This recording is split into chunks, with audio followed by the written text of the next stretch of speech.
welcome back to Cubbyhole Conversations. Today I want to talk to you about your why. Why do you do the things you do? Why do you think the things you think? And why do you continue to do those things or think those things?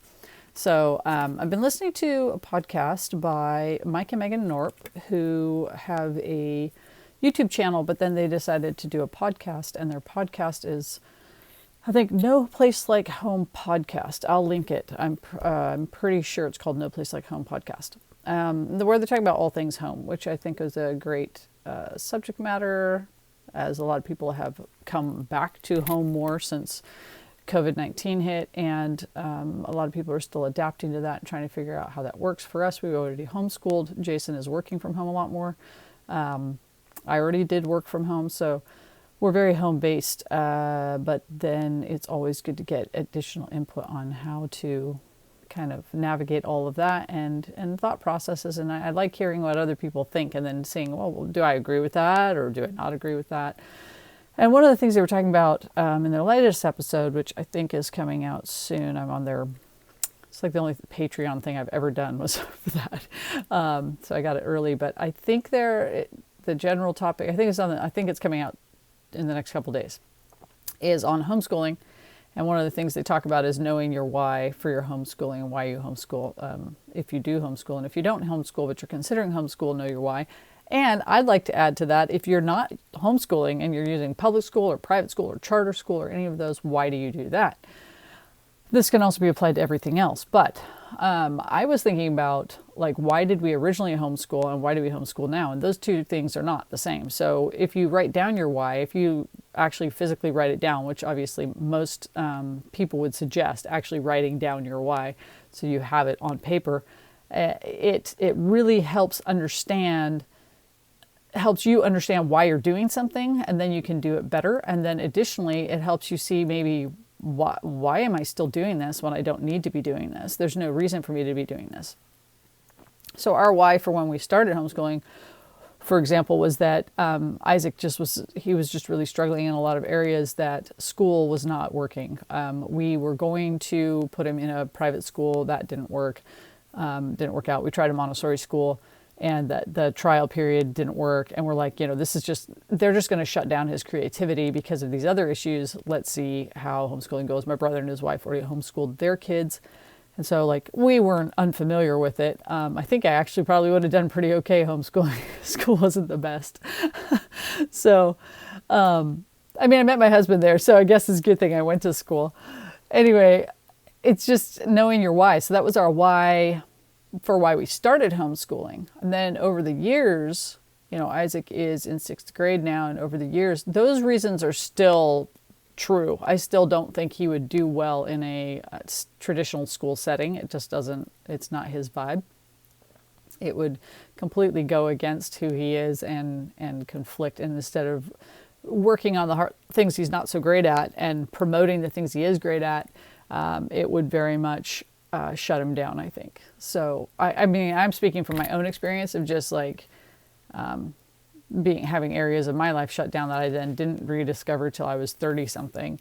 And then sometimes it's like, it's a little late, but better late than never. So I think that for us now, homeschooling has a totally different positive to it. And, it's much more of a not out of necessity, but out of choice.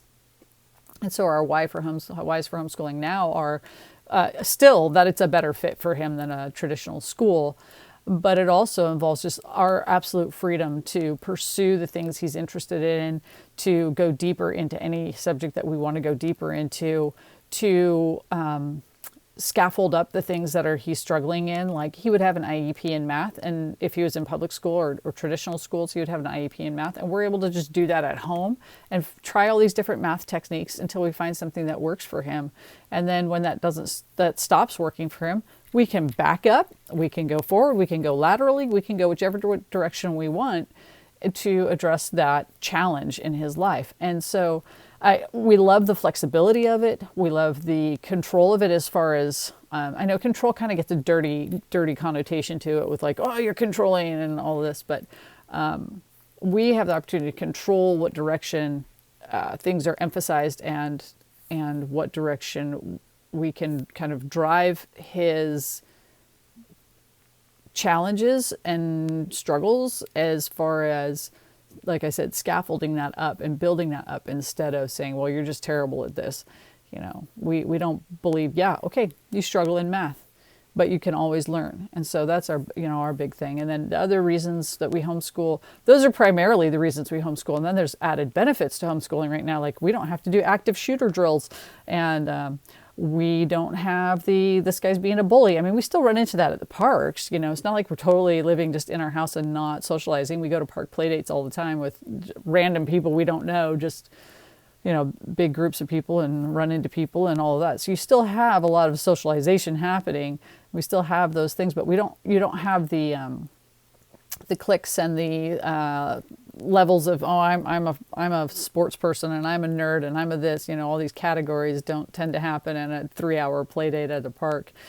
They can, but it's not, you know, it's not the same. So we also don't have to deal with the political things that are happening, especially in our state. We're in Washington State. It's extremely being driven one direction with content in classrooms and biases and whatnot. And there's biases everywhere, right? Like, I mean, if you're in an extremely religious, tight, Amish type community or something, right? Like there's going to be the biases. That's just a reality.